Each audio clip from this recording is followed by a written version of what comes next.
La partida de hoy es Capablanca contra Tartakower disputada en la sexta ronda del torneo de Nueva York del año 1924. A aquella partida, ambos jugadores llegaban en las siguientes condiciones.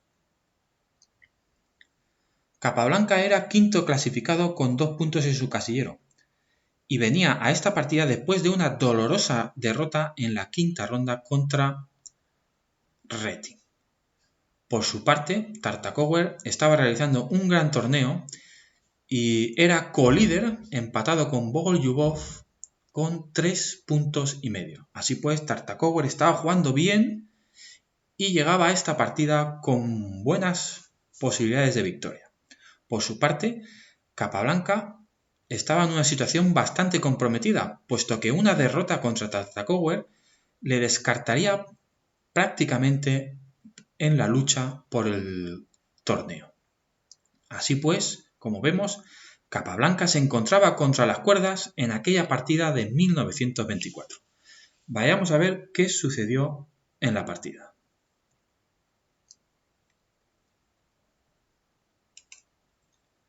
Capablanca llevaba las piezas blancas y comenzó la partida con D4. A lo que Tartakower respondió con E6, caballo F3, F5. Tartakower se decanta por una defensa holandesa. En esta defensa, uno de los puntos críticos de las negras es que quieren explotar la casilla E4.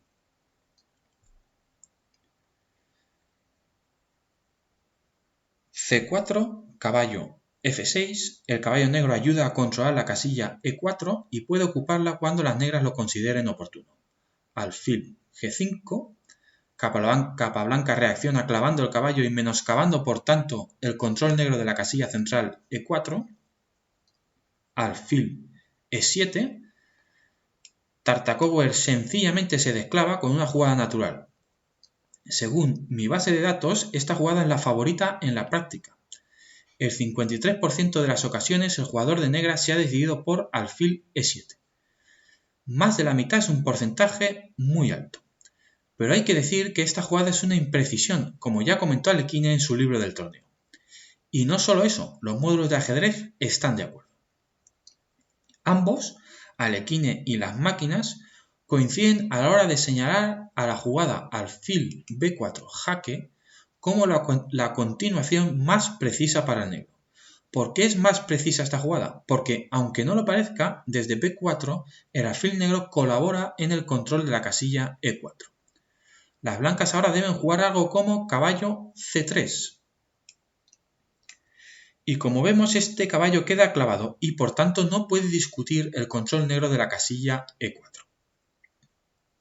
En la holandesa, el control de las casillas centrales blancas es la clave de toda la estrategia negra. Todas las piezas deben colaborar en dicho propósito, incluido, como vemos, el alfil de casillas negras. Volvamos a la partida después de alfil E7. Caballo C3. Como vemos ahora, el caballo blanco es libre para actuar sobre las casillas centrales que tanto le importan a las negras. Y no es el fin del mundo, pero sí que es una pequeña imprecisión señalada en su día por Alexander Alekhine. Enroque corto, E3, B6. Tartakower se prepara para fianchetar su alfil de casillas blancas, lo que aumentará su influencia sobre la gran diagonal blanca y sobre la casilla central E4. Alfil D3, alfil B7. Podemos ver cómo todo gira alrededor de la casilla E4. Enroque corto. Ambos reyes están enrocados. Al blanco solo le falta desarrollar la dama, lo cual se hará sin ningún problema. En cambio, el negro todavía debe solucionar el desarrollo de su caballo de C8. Solucionar este problema no es sencillo, sobre todo después de haber dejado el alfil en E7. Por ejemplo, puedo intentar jugar la natural caballo C6, pero desde aquí el caballo molesta al alfil de casillas blancas y las negras pierden control en las casillas blancas centrales. No es el fin del mundo, pero va en contra del espíritu de la holandesa. También puedo intentar D6, con la idea de llevar el caballo a D7, desde donde apoya a su compañero de F6. pero eso deja en evidencia que el alfil en E7 estaría mucho mejor en B4, como recomendó Alekhine. Por último, puedo jugar caballo A6, desarrollando el caballo por el único lugar por donde no molesta a los alfiles. Y esta jugada de aspecto tan raro es la recomendación de las máquinas. Así que como veis no es fácil desarrollar ese caballo, y esta no es una jugada que se le ocurra a un jugador humano fácilmente, porque todos queremos a nuestros caballos en el centro del tablero. Volvemos a la partida después de enroque corto para ver que Tartakower se decantó por dama E8. Tartakower retrasa el desarrollo de su caballo y con esta jugada amenaza pasar con su dama al ataque. Dama E2. Después de esta jugada, Capablanca tiene hasta 3 piezas actuando sobre la casilla central E4. Está por tanto amenazando romper el centro con la jugada E4, algo que sería humillante para cualquier jugador de holandesa. En vista de ello, Tartakower se ve impelido a impedirlo con caballo E4, con el consecuente cambio masivo de piezas menores, alfil por E7, caballo por C3 tocando la dama y provocando el doblaje de los peones, B por C3, dama por E7. La partida siguió con A4 y ahora alfil por F3. Con la estructura de peones algo dañada, Tartakower decide seguir cambiando cuantas más piezas mejor para entrar en un final. Pero algo falla en su planteamiento en opinión de Alekhine porque después de dama por F3, tocando la torre y la obligada caballo C6, resulta que tenemos un alfil bueno contra un caballo malo. Por supuesto, Tartakower esperaba poder reciclar a tiempo su caballo antes de llegar al final, pero enfrente tiene a José Raúl Capablanca, un experto finalista y el mejor jugador del momento. Aunque es cierto que en ese torneo no había dado muestras de su talento. Así pues, las espadas estaban en todo lo alto y las cartas de cada jugador sobre la mesa. Torre F, B1. Las torres en A y B controlan posibles entradas del caballo y la dama negras. Torre A, E8, dama H3, dejando paso al peón F. Torre F6. Las amenazas del negro en el flanco de rey parecen amenazadoras, pero Capablanca tiene previsto llegar antes con una ruptura central como veremos en la partida. F4, impidiendo que el peón de F5 se mueva para poder romper el centro antes de que su rival tenga tiempo de crear problemas en el flanco de rey. Hay que decir que Capablanca está jugando con una precisión de auténtico módulo de ajedrez. Todas sus jugadas las firmaría el mismísimo Stockfish.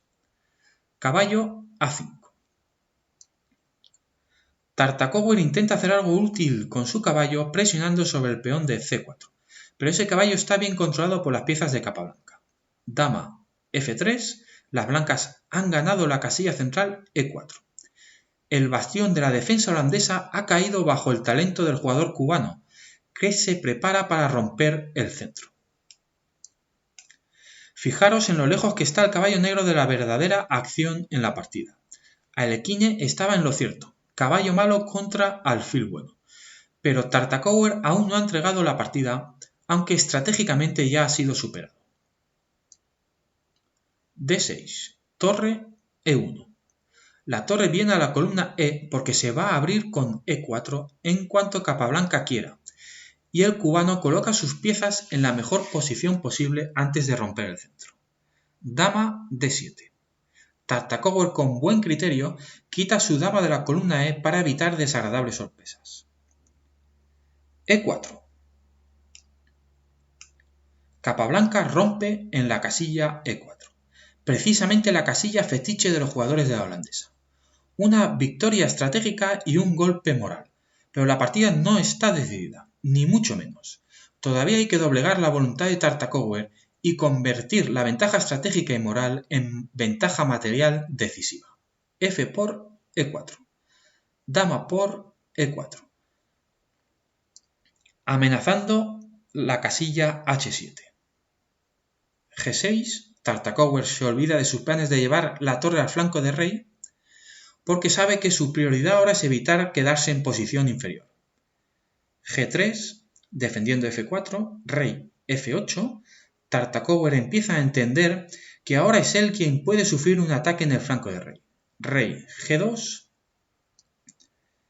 dejando paso a las torres por la primera fila, poco a poco Capablanca va preparando su ataque, no tiene prisa porque domina la posición por completo. Torre F7, la torre viene a apoyar al peón de H7, H4,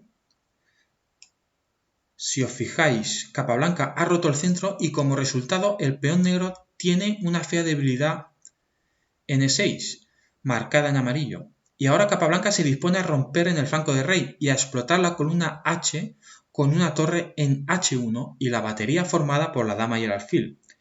Este ataque, unido a la debilidad en el centro, es más de lo que las negras pueden soportar. Así que Tartakower, que era un gran jugador, se da cuenta de que debe reaccionar antes de que sea tarde y provoca otra vez un cambio masivo de piezas. D5. Atacando a la dama y el peón al mismo tiempo, lo que obliga a las blancas a responder C por D5, E por D5, dama por E8 jaque, dama por E8, torre por E8 jaque, rey por E8. Tartakower ha conseguido uno de los objetivos que todo buen defensor anhela, simplificar la posición. Pero sus problemas no han hecho nada más que empezar, porque enfrente estaba un Capablanca absolutamente inspirado que ejecutaba una jugada de módulo tras otra desde que había empezado la partida, con una precisión asombrosa. Y ahora, frente a la simplificación de su adversario, el genio cubano encuentra la jugada H5. Poniendo de manifiesto que, con el alfil y la torre, el blanco tiene más que suficiente para seguir explotando las debilidades del negro en el flanco de rey. Mientras tanto, el caballo asiste indolente a la tragedia desde el otro flanco del tablero. Torre F6, Tartakower también demuestra su categoría y encuentra la mejor defensa posible. Defiende G6 y además activa su torre para buscar contrajuego por la casilla C6. Hay que ver que no servía aceptar el peón envenenado con G por H5, porque la columna H es indefendible y dos peones en ella son dos regalos para el blanco después de torre H1. Al negro no le queda nada mejor que intentar activar su caballo C4, pero el potro llega tarde porque después de torre por H5 se atacan dos peones al mismo tiempo y si el negro defiende uno con C6, el otro cae alfil por H7, con ventaja ganadora para las blancas. Pero Tartakower supo evitar este desastre al mismo tiempo que activaba su torre en busca de contrajuego, con la jugada de la partida torre F6. H por G6, H por G6, torre H1. Capablanca consigue la columna H, unida a un 2 contra 1 en el flanco de rey, pero Tartakower confía en sus posibilidades de crear contrajuego por la columna C. Rey F8, torre H7, la torre en séptima de Capablanca es una pieza maravillosa y además toca el peón de C7. Torre C6. Esta es la jugada en la que confía Tartakower para salvar la partida. Se defiende C7 y lo que es más importante, la torre se activa amenazando el peón débil de las blancas en C3. G4. Esta jugada es, en opinión de los módulos, la única imprecisión de José Raúl Capablanca en toda la partida. En esta partida Capablanca jugó con un fantástico 99% de precisión respecto a los módulos modernos de ajedrez. Y como digo, esta jugada es la única que los módulos consideran imprecisa. Pero no es mala, simplemente los ordenadores encuentran líneas más precisas. Desde un punto de vista humano, y en mi humilde opinión, es una jugada que da comienzo a uno de los finales más famosos y espectaculares de la historia del ajedrez. vais a ver que justo en este momento Capablanca ha decidido que este peón, el de la columna G, es quien le va a dar la victoria. Caballo C4. Tartakower es ajeno al espectacular plan de Capablanca y confía en activar su caballo. Su plan tiene mucho sentido y, si no estás en la cabeza de Capablanca, parece ganador. El jugador de negras quiere llevar su caballo hasta F5. De ese modo, se activa su peor pieza al tiempo que defiende su mayor debilidad, el peón de G6. Y eso, como veremos, deja las manos libres a la torre para capturar todos los peones débiles que quiera. G5. Fijando la debilidad del negro en G6. Mientras G6 sea débil, la torre negra no puede atacar a los peones blancos. Por eso, ahora Tartakower juega caballo E3 jaque, ganando un tiempo para llegar a F5. Rey F3. Pero ese tiempo es aprovechado por el rey blanco para activarse. En este final hay que fijarse en la actividad de ambos reyes. El negro está encerrado en la fila 8.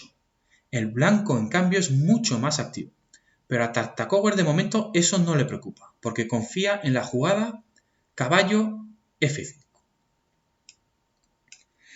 El caballo interfiere en la acción del alfil dejando al peón de G7 bien defendido. Y ahora vemos que la torre negra es libre para capturar los peones débiles de Capablanca. Tartakower debía sentir que tenía la partida en sus manos en este momento. Alfil por F5. Jugada única. El blanco no puede quedarse pasivo porque la torre negra empieza a recolectar peones. G por F5. Y llegamos así a uno de los finales de torre más famosos de la historia del ajedrez. Capablanca ha conseguido un peón pasado en el flanco del rey, de acuerdo con ese maravilloso plan que comenzó con G4. Por su parte, Tartakower ha liberado su torre, que ahora amenaza a todos los peones débiles de las blancas. El peón de C3 es indefendible, así como los peones de A4, D4 y F4. ¿Qué puede hacer Capablanca al respecto? Pues aquel día de 1924, Capablanca jugó Rey G3. Una jugada absolutamente brillante que ha pasado a los libros de ajedrez como un ejemplo de actividad del rey en los finales. La clave es que Capablanca se ha dado cuenta de que en este final lo importante es la actividad, no el material. Y llegar primero a crear amenazas de coronación. El cubano sacrifica todos sus peones con el objetivo de activar su rey y apoyar el avance implacable del peón G. Torre por C3 jaque. Tartakower comienza a recolectar peones ajeno a la genialidad de su rival. Rey H4. El rey sigue avanzando dejando todos los peones débiles a merced de la torre. Todos los peones menos uno. El peón de la columna G, el peón ganador. Torre F3. Como veis, el plan negro está claro. La torre puede hacer una limpieza masiva de peones blancos, pero esto es un error que entrega la partida. La actividad del rey blanco compensa todo el material entregado porque el peón G, una vez que esté apoyado por su rey, es mucho más rápido que todos los peones negros. Este final está comentado por el GM Leinier Domínguez en una colaboración con el gran David Martínez para la plataforma de ajedrez de Chess24. Es un vídeo de 10 minutos imperdible. En ese vídeo, Leinier recomienda la jugada A6, con la idea de crear un peón pasado lo antes posible, dándose cuenta de que las negras no tienen tiempo para recolectar peones y deben crear sus propias amenazas de coronación lo antes posibles. Esta era la única oportunidad de Tartakower para crear algún problema a Capablanca, pero con la jugada de la partida Torre F3, aunque parezca increíble, el negro ya está perdido. G6. Jugada perfecta por lo precisa y por lo bella. El peón G avanza hacia la coronación al mismo tiempo que deja paso al rey blanco. La torre, el rey y el peón de las blancas se coordinan perfectamente para ganar la partida. Torre por F4 jaque. La ventaja material de las negras es enorme, pero insuficiente, porque las piezas blancas llegan mucho antes. rey G5. El rey de Capablanca amenaza con llegar a F6 creando una red de mate. Y justo ahora Tartakower se da cuenta de que no puede seguir devorando peones sin control con la jugada torre por D4, porque seguiría rey F6 amenazando mate en H8 porque el negro está obligado a buscar una salida a su rey, rey E8, buscando la casilla de salvación C7, pero dejando solo al peón blanco de G7. Torre H8 jaque, alejando aún más al rey, rey D7, rey por F5, gana un peón y lo que es más importante, cubre la casilla G4, lo que permite que no se pierdan tiempos en la coronación del peón de G. Torre D1, con el rey negro tan alejado, la torre debe sacrificarse para parar al humilde peón de G. G7, a un paso de la gloria, torre G1, G8 dama, el peón se sacrifica pero alcanza fama inmortal. Torre por G8, torre por G8, rey D6, ahora este final está ganado y es solo cuestión de técnica. Torre D8 jaque, rey C5, torre D7, rey C6, rey E6, D4, torre por D4. Y la torre seguirá capturando peones hasta que el negro se rinda. Esta variante refleja perfectamente el plan magistral de Capablanca que comenzó con la jugada G4. Volvamos a la partida después de rey G5, porque Tartakower ya se ha dado cuenta de que está en graves apuros e intenta solucionarlos con la jugada torre E4. Un intento desesperado de parar las amenazas de mate sin tener que alejar su rey de la casilla de coronación del famoso peón G de Capablanca. Rey F6.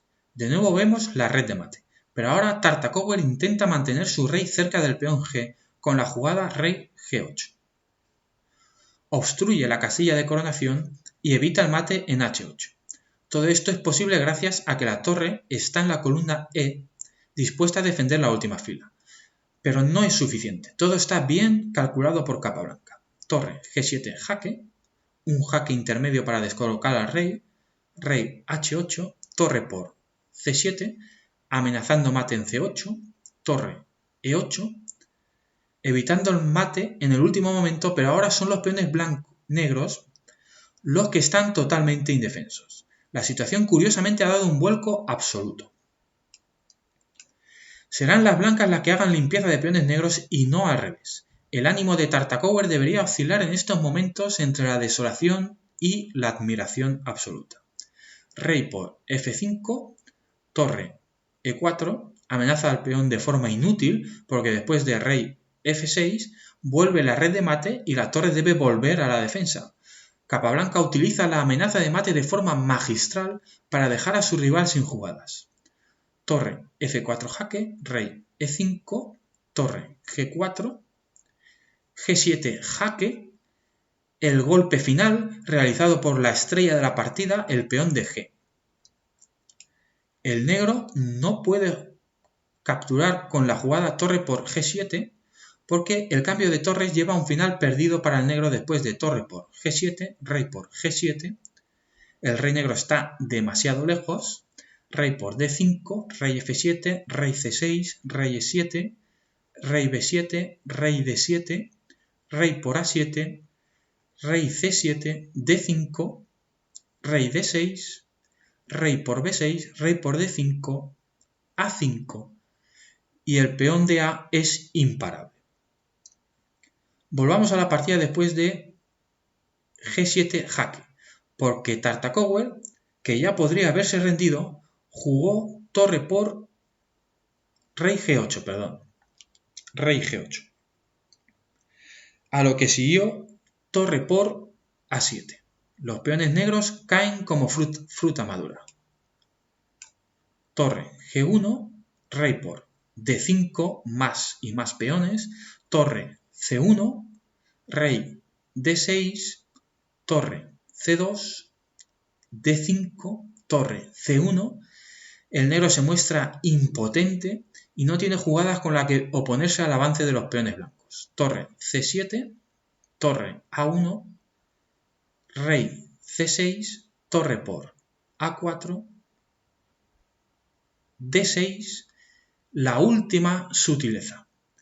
Capablanca se niega a comerse el último peón negro para tener un sitio donde esconder su rey de los jaques.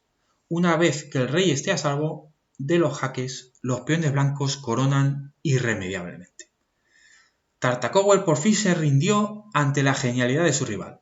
Capablanca ganó luciendo un maravilloso estilo, con una precisión asombrosa en todas sus jugadas y un remate final digno de los libros de ajedrez.